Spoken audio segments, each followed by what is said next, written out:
Ma'am, you need to leave immediately. This bank doesn't serve your kind of clientele. The security guard's hand moved toward his radio. Dr. Alana Williams stood perfectly still, designer briefcase in hand. It was 2:47 p.m. on a Tuesday afternoon at Heritage Community Bank's flagship branch in downtown Chicago. The marble floors gleamed under crystal chandeliers. Alana had walked through these doors wearing a tailored charcoal suit, her steps confident and purposeful. She approached the premium banking counter. The young teller Jessica glanced up with barely concealed irritation. "Excuse me, regular customer service is over there." Jessica pointed toward the basic teller windows. "I need executive banking services," Alana said quietly. Jessica's eyebrows shot up. "Do you have an appointment?" These real-life stories happen more often than we'd like to admit. Black stories like this remind us why touching stories of injustice still matter today. Have you ever walked into a place you owned only to be treated like you didn't belong there? Assistant Manager Bradley Mitchell emerged from the back office. He was 35, clean-shaven, with the kind of confidence that came from never being questioned. His eyes swept over Alana dismissively. "Is there a problem here?" His voice carried across the banking floor, drawing attention from other customers. "No problem," Alana replied. "I'm requesting access to executive banking services." Bradley crossed his arms. "Are you sure you're in the right place? This is our premium services area." He spoke louder than necessary. "Do you have an appointment?" A young woman named Sarah Chen sat at a nearby table ostensibly working on her laptop. She'd been documenting her day on Instagram Live when this interaction began. Her phone screen showed 47 viewers quickly climbing to 127. "I don't need an appointment," Alana said, maintaining her calm tone. "Ma'am, we have protocols here." Bradley's voice grew more patronizing. "Premium banking requires significant account minimums. Are you familiar with our requirements?" Alana set her briefcase on the marble counter. The soft click echoed in the suddenly quiet space. "Perhaps you could explain them to me." The leather briefcase was monogrammed AW Heritage Community Bank Board of Directors, but Bradley wasn't looking at details. He was performing for his audience. "Look, I don't want to make this difficult," Bradley continued, "but executive banking starts at $250,000 in assets. We also require extensive documentation of income sources." He paused meaningfully. "Legitimate income sources. Sarah's viewer count hit 347. Comments began flooding in. "Is this really happening?" "Someone needs to record this. This is 2024, not 1954. Alana checked her phone. The screen showed multiple missed calls. General Counsel, Chief of Staff, Board Secretary. The time read 2:52 p.m. "The board meeting starts in exactly 43 minutes, Mr. Mitchell," she said quietly. Bradley frowned. "What board meeting?" "Never mind." Alana's voice remained steady. "About those protocols you mentioned." "Right." Bradley straightened, warming to his subject. "We need to verify identity income and legitimate business purposes. Some people try to use our services for questionable activities." Regional Manager Patricia Kane appeared beside Bradley. She was 43, sharp-eyed, and had clearly been briefed on the situation. What seems to be the issue, Patricia's tone suggested she already knew the answer. "This woman is requesting executive services without proper documentation," Bradley explained. "I'm trying to explain our requirements." Patricia nodded approvingly. "We have to be careful about suspicious activity. The regulators are very strict about know-your-customer requirements." Alana opened her wallet to retrieve her identification. A flash of platinum caught the light. An American Express Centurion card, visible for just a moment before she selected her driver's license. "Here's my identification," she said, sliding it across the marble surface. Patricia barely glanced at it. "We'll also need proof of funds employment verification and a detailed explanation of your business with Heritage Bank." The parking validation ticket peeked from Alana's briefcase, VIP Executive Garage Level P1. Only board members and C-suite executives had access to that garage. Sarah's live stream hit 891 viewers. The comments were becoming more heated. "This is discrimination, plain and simple. Someone call the news. What bank is this? They need to be exposed. I understand you have procedures," Alana said. "But I'm simply trying to access services at my own bank." "Your bank?" Bradley laughed. "Ma'am, this is Heritage Community Bank. We've been serving Chicago's business community for 75 years. "Yes," Alana replied. "I'm aware of the history." Patricia stepped closer. "Look, we're trying to be accommodating, but you're being evasive. If you can't provide proper documentation, we'll have to ask you to leave." District Manager Robert Hayes appeared on the teller's video screen. He'd been patched in from the regional office. His face filled the monitor behind the counter. "What's the situation?" Hayes demanded. "Individual requesting executive services without proper credentials," Patricia reported. "She's being uncooperative." Hayes nodded grimly. "Security protocols are clear. If someone can't verify their legitimate business need, they need to be removed." 2 security guards had positioned themselves near the exits. The elderly Mrs. Roosevelt, a longtime customer, watched from the seating area with growing concern. Young man Mrs. Roosevelt called to Bradley. "Perhaps you should check your records before making assumptions." Bradley ignored her. His attention was on his performance, on demonstrating his authority.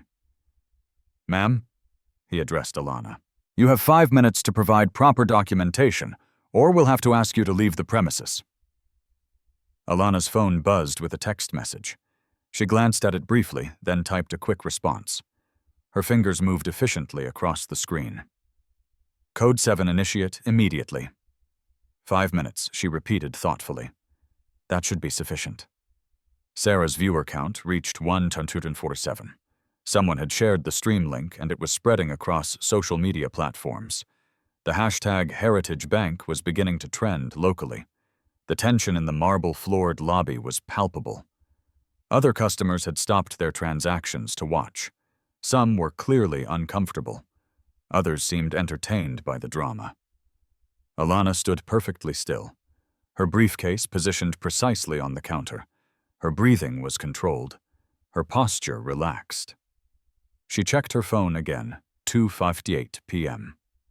"Mr. Mitchell," she said quietly, "you might want to check your employee handbook page 47, section 3. Bradley's confident expression faltered slightly. "What about it?" "The section on customer service standards," Alana replied. "Particularly the part about treating all customers with dignity and respect." "I am treating you with respect," Bradley protested, though his volume suggested otherwise. "Are you?" Alana asked simply. The question hung in the air like a challenge. The next 15 minutes unfolded with the precision of a carefully orchestrated crisis. At 3:05 p.m., Bradley made his first critical error. "Security," he called loudly, "please escort this individual to the exit." The 2 guards exchanged glances. Head of Security, Marcus Thompson, had 23 years of experience, 15 with Heritage Bank. Something about this situation felt wrong, but his protocol was clear support management decisions.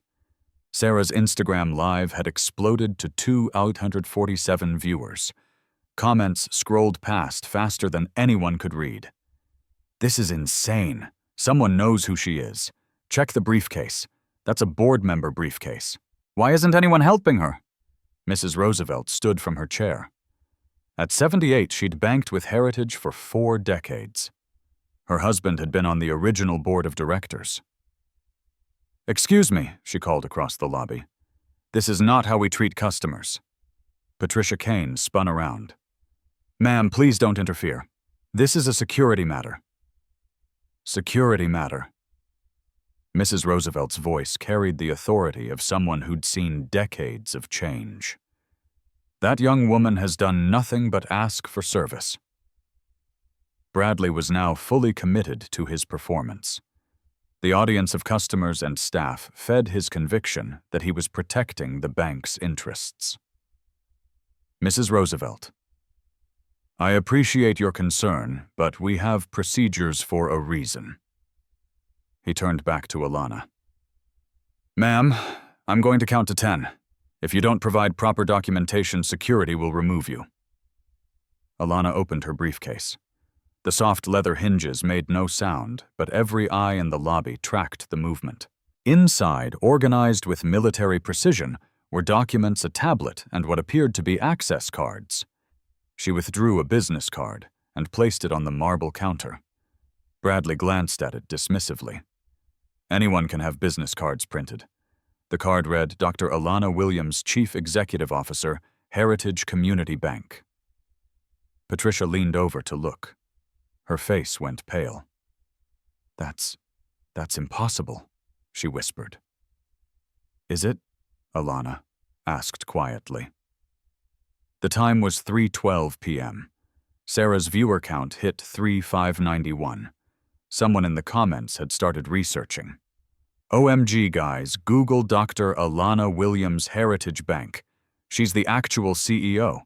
They just kicked out their own boss. This is about to get real. Marcus Thompson stepped closer. His radio crackled with an incoming message. Security, please report to the front desk, priority 1. The voice belonged to Chief of Staff Ellen Rodriguez, calling from the executive floor 47 stories above. Marcus keyed his radio. Thompson here, situation in main lobby with is Dr. Williams present. Ellen's voice cut through the static. Marcus looked directly at Alana. For the first time, really looked at her. The composed posture, the expensive briefcase, the platinum card barely visible in her wallet, the VIP parking validation. Yes, ma'am, she's here. Stand down immediately, all personnel stand down. Bradley hadn't heard the radio exchange. He was focused on his countdown, on his moment of authority. 765 Robert Hayes' face still filled the video monitor. Proceed with removal if necessary, he instructed from his regional office. We can't appear weak on security protocols. Mrs. Roosevelt moved closer. Young man, you're making a terrible mistake. Or 3. Alana withdrew her tablet from the briefcase. The Heritage Bank executive portal appeared on screen, displaying her authenticated login, a Williams CEO. Patricia saw it first, her knees nearly buckled. Bradley, she whispered urgently, stop counting. 2. Bradley. Patricia's voice cracked with panic, but Bradley was committed. He'd counted too far to back down gracefully. His audience was watching, his authority was on the line. Mr. Mitchell, Alana said quietly, I suggest you look at this screen. The tablet displayed her executive dashboard, real-time bank performance metrics, board meeting schedules, regulatory compliance reports. Her authenticated CEO access credentials were clearly visible. The lobby fell silent, except for the soft hum of air conditioning and the distant sound of traffic from Michigan Avenue. Bradley stared at the screen. His face cycled through confusion, recognition, and dawning horror. Sarah's live stream had reached 156 viewers. The comments were erupting. She's the CEO. They're so fired, this is the best thing I've ever seen. Screen recording this for evidence. At 3:18 p.m., 3 people in dark suits entered through the main doors. They moved with the quiet efficiency of lawyers arriving at a crime scene. Ellen Rodriguez, Chief of Staff, led the group. Behind her walked General Counsel Maria Santos and Compliance Director James Wright. The cavalry had arrived. Marcus Thompson immediately recognized Ellen. His hand moved to his radio, but she shook her head slightly. The situation was beyond radio protocol now. Dr. Williams, Ellen said, her voice carrying across the marble expanse. I apologize for the delay. The board meeting has been moved to the executive conference room. Bradley opened his mouth, then closed it. No words came. Patricia Kane had gone completely white. She'd worked for Heritage Bank for 12 years.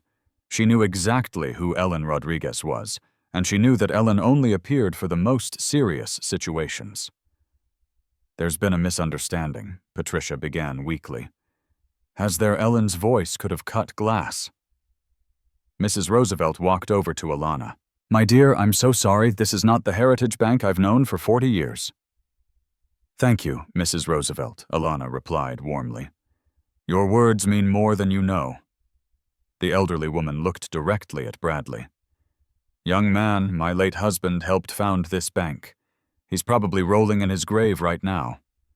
Sarah's viewer count had reached 5,243. Local news outlets were beginning to pick up the story through social media monitoring. 3 different Twitter accounts with journalist in their bios had requested to use her footage. Robert Hayes was still on the video monitor, but his confident demeanor had evaporated. Someone at the regional office had clearly briefed him on developments. "Dr. Williams," his voice came through the speakers. There seems to have been a communication breakdown." Alana looked directly at the camera. "Mr. Hayes, we'll discuss communication breakdowns in detail very soon. The time was 3:23 p.m. The board meeting was scheduled for 3:30 p.m. But Alana had a different timeline in mind now. She typed a message on her tablet. Board meeting moved to 4:00 p.m. Emergency session, full attendance required. Ellen nodded and began making calls. James Wright, the compliance director, was already documenting everything. His tablet captured timestamps, witness names, and regulatory implications. The Fair Housing Act, Equal Credit Opportunity Act, and Community Reinvestment Act all had specific provisions about discriminatory treatment. The FDIC took such violations very seriously. "Mr. Mitchell," Alana said finally, "you mentioned protocols. Let's discuss those in detail, all of them." Bradley's career at Heritage Bank had exactly 37 minutes remaining, though he didn't know it yet. At 3:25 p.m., Dr. Alana Williams opened her briefcase completely. The organized contents told a story that Bradley Mitchell was only beginning to comprehend. Board meeting agendas, regulatory correspondence, executive reports, and a lanyard with her CEO identification badge lay arranged with military precision. She lifted the badge and clipped it to her suit jacket. The Heritage Bank logo gleamed under the crystal chandeliers. Below it, in clear lettering, Dr. Alana Williams, Chief Executive Officer. Sarah's Instagram Live had reached 6,892 viewers. The comment stream had become a river of shocked reactions. "No freaking way she's been the CEO this whole time. They literally just discriminated against their own boss. This is going viral for sure." Bradley stared at the badge. His brain struggled to process what his eyes were seeing. This couldn't be real. CEOs didn't just walk into branches unannounced. They had assistant security details, advanced teams. "That's impossible," he stammered. "Is it?" Alana asked. Her voice remained calm, but there was steel beneath the silk now. Ellen Rodriguez approached the group. "Dr. Williams, the executive team is assembling. Legal is reviewing the footage from the past 30 minutes. Footage." Patricia's voice was barely a whisper. James Wright looked up from his tablet. "All Heritage Bank locations have continuous video surveillance. Everything that happened here has been recorded in high definition with full audio." The color drained from Bradley's face. Maria Santos, General Counsel, joined the conversation. "We also have multiple social media documentation, witness statements, and time-stamped evidence of discriminatory treatment." She looked directly at Bradley and Patricia. The Fair Housing Act of 1968, as amended, specifically prohibits discrimination in banking services based on race, color, religion, or national origin. The Equal Credit Opportunity Act extends these protections further. Mrs. Roosevelt had remained near the group, witnessing history unfold. "In my 40 years with this bank, I've never seen anything like this," she said, shaking her head. Marcus Thompson, the head of security, approached Alana directly. "Dr. Williams, I want to apologize. If I had recognized you immediately, Mr. Thompson." Alana interrupted gently. "You were following the instructions of your supervisors. This isn't about recognition. It's about how we treat all customers." Robert Hayes's voice crackled through the video monitor speakers. "Dr. Williams, there's clearly been a misunderstanding. Perhaps we could handle this internally."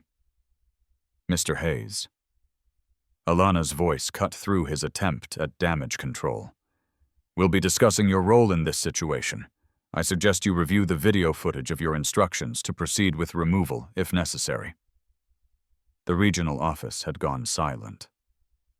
Bradley finally found his voice. "I had no idea, ma'am." "Dr. Williams, I was just following protocols." "No, Mr. Mitchell, you weren't following protocols. You were following assumptions." Alana's tone remained measured, but her words carried devastating precision. "Tell me what specific protocol requires you to question a customer's legitimate business need based on their appearance." Bradley opened his mouth, then closed it. There was no protocol for what he'd done.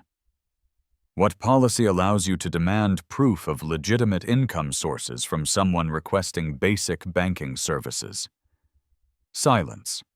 "Which section of the employee handbook authorizes you to speak loudly about a customer's creditworthiness in front of other patrons?" Patricia tried to intervene. "Dr. Williams, we were trying to protect the bank's interests." "Where are you?" Alana turned her attention to the regional manager. "Mr. Kane, you've been with Heritage for 12 years. In that time, how many white customers have you required to prove their income was legitimate before opening an account?" Patricia's silence was answer enough. The tablet in Alana's hands chimed with incoming data. "Mr. Wright, what do our discrimination complaint statistics show for the past 6 months?" James Wright consulted his device. "Customer complaints citing discriminatory treatment have increased 47% compared to the same period last year. We currently have 3 pending lawsuits alleging racial discrimination in lending practices with combined damages sought of $2, $300, $1,000, 0 cents. The numbers hit like physical blows. A Community Reinvestment Act rating." Alana continued.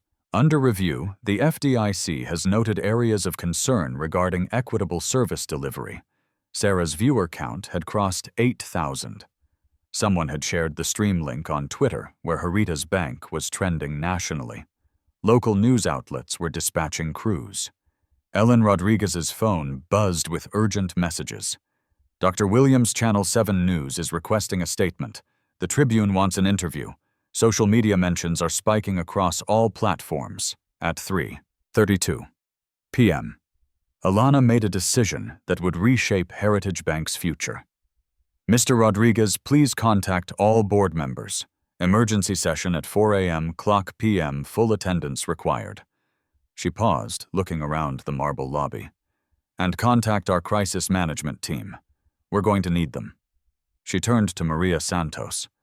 "What's our legal exposure?" "Significant," the general counsel replied. "Federal civil rights violations, potential class action liability, regulatory sanctions. The FDIC could impose penalties ranging from fines to operational restrictions. The stock market wouldn't open until the next morning, but after-hours trading would reflect the crisis. Heritage Bank's share price was about to take a hit." "Mr. Thompson." Alana addressed the security chief. "Please escort Mr. Mitchell and Ms. Kane to the executive floor. They'll be participating in the board meeting." Bradley's legs nearly gave out. "The board meeting." "Yes, Mr. Mitchell. You wanted to discuss protocols. We're going to discuss them in detail, all of them." Mrs. Roosevelt approached Alana one final time. "My dear, I've seen a lot of changes in my years, but watching you handle this with such grace, your parents raised you right. Thank you, Mrs. Roosevelt. That means everything. The elderly woman looked at Bradley with sad disappointment. Young man, you had a chance to serve someone remarkable today. Instead, you chose to judge her. That's not just poor customer service, that's poor character. Sarah ended her Instagram live at 3:37 p.m. Her final viewer count, 9,847. The footage had been screen recorded by dozens of viewers and was already spreading across multiple platforms. She approached Alana before leaving. Ma'am, Dr. Williams, I just want to say that what I witnessed here was wrong, but watching you handle it was inspiring. Thank you for bearing witness, Alana replied. Sometimes that's the most important thing we can do. As the main lobby cleared, Alana stood alone for a moment in the space where her leadership had been questioned. The marble floors reflected the crystal chandeliers above. The Heritage Bank logo on the wall proclaimed 75 years of service to the community. Ellen Rodriguez approached. Dr. Williams, the executive elevators are waiting. In a moment, Alana walked to the customer service area, where Jessica, the young teller, stood frozen behind her window. Jessica, she said gently. The young woman looked up with tears in her eyes. Dr. Williams, I'm so sorry. I should have recognized you. I should have, Jessica. You did nothing wrong. You directed me to what you believed was the appropriate service area. That's not discrimination. That's confusion about process. Alana paused. But what happened after that? That's what we need to change. At 3:42 p.m., Dr. Alana Williams entered the executive elevator. The board meeting would begin in 18 minutes. But the real reckoning was just beginning. The 47th floor of Heritage Bank Tower buzzed with the controlled chaos of a corporate crisis. At 3:55 p.m., the executive conference room filled with the most powerful people in Chicago banking. 12 board members took their seats around the polished mahogany table. Legal counsel occupied the side chairs. HR Director Margaret Foster sat beside Chief Compliance Officer James Wright, both reviewing documents with grim efficiency. Dr. Alana Williams entered at exactly 4:00 p.m., followed by Bradley Mitchell and Patricia Kane, who looked like they were walking to their own executions. Marcus Thompson had escorted them upstairs in the most uncomfortable elevator ride of their careers. Neither had spoken a word. Board Chairman David Sterling called the emergency session to order. At 68, he'd served Heritage Bank for 32 years and had never convened a meeting under these circumstances. Ladies and gentlemen, we're here to address a serious incident that occurred in our flagship branch approximately 1 hour ago. His voice carried the weight of impending catastrophe. Dr. Williams will brief us on the situation.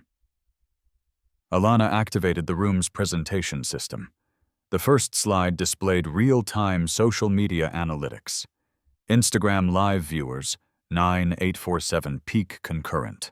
Twitter mentions of Heritage Bank 47,000 in 2 hours. Facebook shares of incident footage 12,000 and climbing.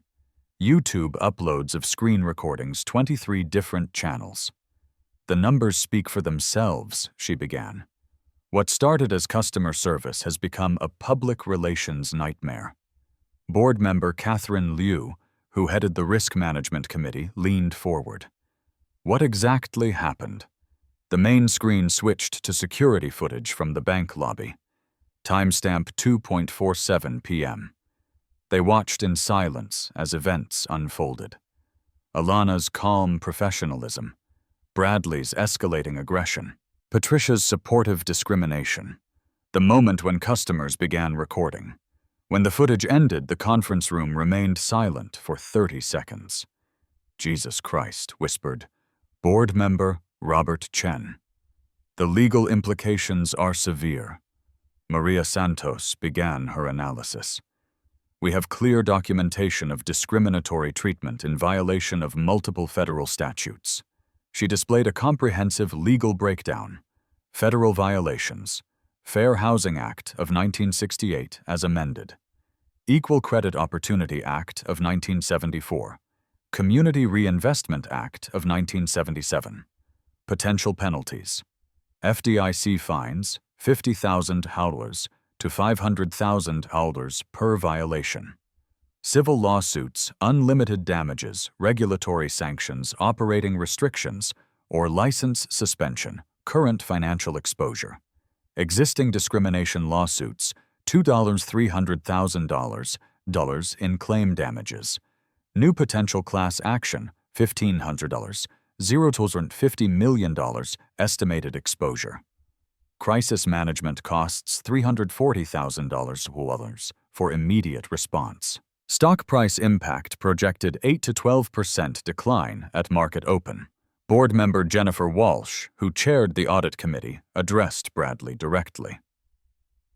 Mr. Mitchell, can you explain your actions? Bradley stood shakily. His confidence had evaporated completely. I thought I was following protocol. We're supposed to verify customers and prevent suspicious activity. What made Dr. Williams's presence suspicious? Walsh pressed. She didn't look like. Bradley's voice trailed off as he realized the trap. Didn't look like what Mr. Mitchell silence. Patricia Kane tried to support her subordinate. We deal with fraud attempts regularly. We have to be careful about people claiming to need executive services. Ms. Kane interrupted General Counsel Santos. In your 12 years with Heritage, how many actual fraud attempts have you encountered involving someone claiming to be a bank executive? None. How many times have you demanded that white customers prove their income was legitimate before providing standard services? Patricia's face flushed. That's not, I don't think. The answer is 0.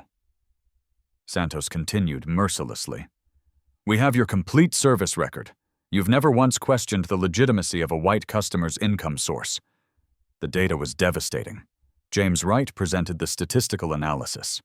Customer service patterns. Heritage Flagship Branch. Average service time for white customers, 4.2 minutes. Average service time for black customers, 12.7 minutes. Requests for additional documentation, white customers, 47% of transaction. Security called for disruptive behavior, all races incidents in 12 months. Security called for suspicious activity, 67 incidents in 12 months. These numbers represent systematic discriminatory practices, Wright concluded, not isolated incidents. Board member Thomas Anderson, former federal prosecutor, leaned back in his chair. This isn't just about today's incident. This is about institutional culture. Chairman Sterling addressed the room. The question before us is simple. How do we respond? Alana stood and walked to the presentation screen. We have 3 options, she began. Each has different consequences. Option 1, minimize and cover internal discipline only. Private settlement with potential lawsuits. Hope social media attention fades. Continue current practices with minor adjustments. This option protects short-term stock price, but guarantees long-term catastrophe, she explained. The federal regulators are already reviewing our CRA compliance. Minimizing this incident would confirm their worst suspicions. Option 2, partial reform. Terminate involved employees. Implement basic sensitivity training. Public apology from regional management. Minor policy adjustments. This option satisfies immediate public pressure, but doesn't address systemic issues. We'd face the same crisis again within months. Option 3. Complete transformation. Comprehensive policy overhaul. Industry-leading bias training program. Community investment initiative. Third-party compliance monitoring. Executive accountability measures. This option is expensive and disruptive, Alana admitted. But it's the only path to legitimate long-term stability. Board member Lisa Martinez raised her hand. What are the financial implications of Option 3? CFO Ronald Park consulted his projections. Initial implementation costs $2, $400,000 cents over 6 months. Ongoing compliance program, $800,000 annually. Community Investment Fund, $500,000 initial commitment. Compare that to our current legal exposure, Alana said. We're looking at potential damages of $50 million or more if this becomes a class action lawsuit. She advanced to the next slide, showing similar cases. Wells Fargo discrimination settlement, $175 million, 2012. Bank of America lending bias penalty, $335 million, 2011. A Trustmark National Bank Fair, lending violation, $5 million, 2015. We can pay for reform now or pay for lawsuits later, she concluded. The choice is ours. Robert Hayes appeared on the video conference screen from the regional office. His face was pale and drawn. Mr. Hayes' chairman Sterling addressed him. You instructed branch personnel to proceed with removing Dr. Williams from the premises. Explain. Hayes shifted uncomfortably. I was supporting our managers based on their assessment of the situation. I didn't have complete information. You had video feed, Alana interrupted. You could see exactly what was happening. You chose to escalate rather than de-escalate. The room fell silent as the implications sank in. Regional management had actively supported discriminatory treatment. Margaret Foster, the HR director, presented termination recommendation. Immediate terminations. Bradley Mitchell, discriminatory conduct violation of customer service standards. Patricia Kane, supporting discrimination failure of management oversight. Robert Hayes, escalating discriminatory treatment disciplinary actions. Marcus Thompson, security warning for delayed recognition of situation. Remedial training, no disciplinary action. Board member Catherine Liu asked the critical question. Dr. Williams, what's your recommendation? Alana looked around the table at the faces of Heritage Bank's leadership. Some appeared concerned, others calculating, a few genuinely ashamed. Gentlemen and ladies, we're not just making a business decision today. We're defining who Heritage Bank will be for the next 75 years. She paused, letting the weight of history settle on the room. I recommend option 3, complete transformation. We become the industry leader in equitable banking, or we accept that discrimination is part of our business model. The vote was unanimous 12 to no in favor of comprehensive reform. At 5:23 p.m., Bradley Mitchell's employment with Heritage Bank officially ended. Patricia Kane and Robert Hayes followed within the hour, but the real work was just beginning. Within 24 hours of the board meeting, Heritage Bank had transformed from crisis to industry leadership. The speed of change reflected both the severity of the situation and the organization's capacity for decisive action. Dr. Alana Williams stood in the same marble lobby where she'd been threatened with removal. It was 8:00 a.m. Wednesday morning, and the flagship branch buzzed with purposeful activity. The first change was visible immediately. A diverse team of compliance officers stationed throughout the customer service area, observing interactions and ensuring equitable treatment. Each wore a discrete badge identifying them as customer service advocates. Margaret Foster, HR Director, addressed the assembled staff. Every Heritage Bank employee will complete 40 hours of bias awareness training within the next 30 days. This isn't punishment, it's professional development. The Heritage Equity app had launched at midnight an anonymous reporting system that allowed customers and employees to document discriminatory treatment in real time. The app connected directly to Dr. Williams's office and the legal department. Transparency builds trust, explained James Wright, showing the app's features to gathered journalists. Customers can report concerns immediately, and we can respond within hours instead of months. Sarah Chin had returned to the bank, this time, as an invited guest, rather than an accidental witness. Local media wanted her first-hand account of Tuesday's events. What impressed me most, she told Channel 7 News, wasn't just how Dr. Williams handled the discrimination. It was how she turned a crisis into positive change so quickly. The Community Investment Fund had grown beyond the initial $500,000 0 cents commitment. Board members had contributed personal funds, bringing the total to $1,200,000 0 cents for minority-owned business loans and financial literacy programs. Mrs. Roosevelt sat in the executive customer area meeting with Alana personally. At 78, she'd witnessed decades of social change, but rarely seen transformation this rapid. "My dear, in 40 years of banking here, I've never been prouder to be a Heritage customer," she said. "You've honored your name and your position beautifully." The statistical changes were already measurable. Wright presented the morning's data Tuesday via Wednesday metrics. Average customer service time equalized at 5.1 minutes across all demographics. Additional documentation requests down 73% for all customers.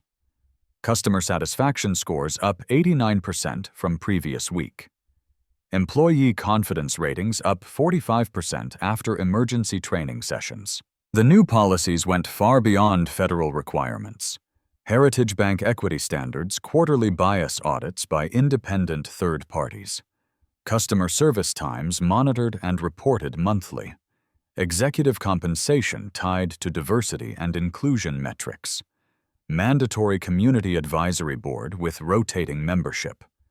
Bradley Mitchell had spent Tuesday night in his apartment, watching news coverage of his termination. Local stations had picked up Sarah's Instagram footage, and his behavior was being analyzed on multiple platforms. Wednesday morning brought an unexpected phone call from Dr. Williams's office. Mr. Mitchell Ellen Rodriguez's voice was professional, but not unkind. "Dr. Williams would like to offer you an opportunity for personal growth." The opportunity was enrollment in a comprehensive diversity education program fully funded by Heritage Bank. 6 months of intensive training, counseling, and community service with guaranteed job placement upon successful completion. "It's not about punishment," Alana explained when they met that afternoon. "It's about transformation. You have a choice. Learn from this experience or let it define you negatively." Bradley accepted the program. His first assignment was volunteering at Southside financial literacy workshops, helping families understand banking services without judgment or assumptions. Patricia Kane received a similar offer, though she declined. Her 12-year career at Heritage Bank ended with a standard termination package and a recommendation that she seek diversity training independently. Robert Hayes faced the harshest consequences. His regional position was eliminated, and his behavior during the crisis became a case study in management training programs across the banking industry. The FDIC investigation concluded within 2 weeks. Rather than penalties, Heritage Bank received commendation for its rapid response and comprehensive reforms. The Community Reinvestment Act rating improved from needs improvement to satisfactory within 60 days. Stock price impact was minimal. Initial after-hours trading showed a 3.2% decline, but by Friday morning, shares had recovered and gained 1.7%, as investors recognized the crisis management effectiveness. Jessica, the young teller, flourished under the new system. Her natural empathy, properly channeled through training, made her the branch's top-rated customer service representative within a month. Marcus Thompson implemented new security protocols emphasizing de-escalation and cultural sensitivity.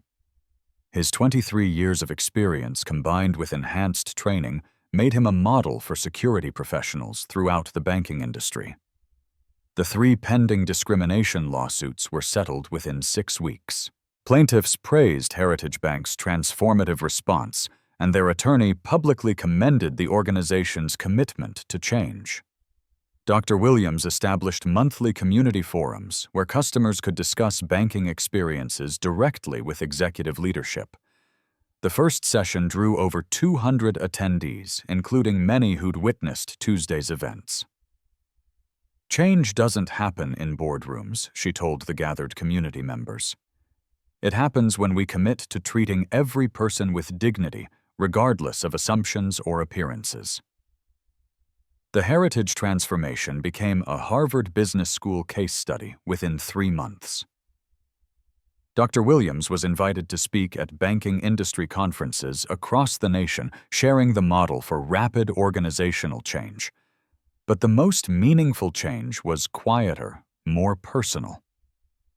Every day, customers entered the marble lobby and received respectful, equitable service regardless of their appearance, accent, or perceived wealth. The lobby where discrimination had flourished became a symbol of institutional transformation. 6 months later, Dr. Alana Williams stood before the American Bankers Association's annual conference in Miami. The ballroom held over 3,000 banking executives from across the nation. Her presentation title, From Crisis to Culture, Leading Institutional Change in Real Time. The Heritage Bank transformation had become legendary in banking circles not just for its speed, but for its authenticity. Other institutions were implementing similar programs, creating a ripple effect across the financial industry. Leadership isn't about avoiding mistakes, she told the assembled executives. It's about how we respond when our values are tested. The statistics spoke volumes. Heritage Bank 6-month results. Customer satisfaction up 127% across all demographic groups. New account openings increased 89% in underserved communities. Employee retention improved 76% following culture change. Community investment, $800,000, deployed in minority business loans. Industry recognition, awarded banking excellence and diversity by 3 professional organizations. Sarah Chen had parlayed her accidental documentation into a career in social justice journalism. Her Instagram account, now followed by 847,000 people, continued highlighting stories of discrimination and positive change. She'd interviewed Dr. Williams multiple times, always asking the same final question. What would you tell someone facing discrimination today? Document everything. Find your voice. Remember that silence enables injustice, but speaking truth creates change. Mrs. Roosevelt had become Heritage Bank's unofficial community ambassador. At 79, she attended every community forum, sharing stories of the bank's transformation with neighbors and friends. I've seen a lot of history, she often said.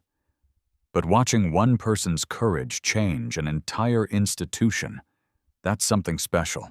The Heritage Equity app had processed over 12,000 interactions with a 97% positive resolution rate. Other banks were licensing the technology, creating industry-wide accountability standards. Bradley Mitchell completed his diversity education program and found employment with a community development organization. His experience at Heritage Bank had become a catalyst for personal growth, though the journey remained difficult. I learned that good intentions don't excuse harmful actions, he said in a video testimonial. Dr. Williams showed me that true leadership means acknowledging mistakes and working to prevent others from making them. The flagship branch had become a destination for banking professionals studying equitable service delivery. Tours were available twice weekly, led by Jessica, who'd been promoted to customer experience specialist. Marcus Thompson had been featured in Security Management magazine, sharing protocols for cultural sensitivity in corporate security. His approach was being adopted by Fortune 500 companies nationwide. The transformation extended beyond Heritage Bank.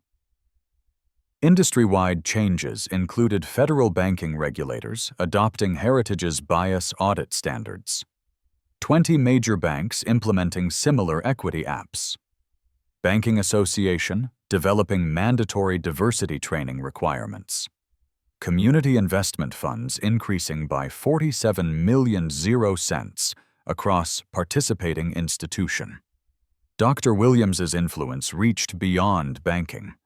She'd been appointed to the Federal Reserve's Community Advisory Council, helping shape national policy on equitable financial services. But perhaps the most significant change was immeasurable. The daily interactions between banking professionals and customers who might have been judged dismissed or discriminated against in the past. These touching stories of transformation remind us why Black stories and life stories like Dr. Williams's matter. Real-life stories of courage and leadership create the change we need in our communities. Every day, someone walks into a business school or organization where they might not be welcomed. Every day, someone has the choice to perpetuate bias or challenge it. Dr. Williams's story proves that one person's response to injustice can transform entire institutions. What injustices have you witnessed? What discrimination have you experienced? Share your stories in the comments below. Your voice matters. Your experience can inspire change. Subscribe for more life stories that prove justice and intelligence can overcome prejudice and ignorance. Share this video with someone who needs to see that positive change is possible. Together we create the world where everyone receives the dignity and respect they deserve.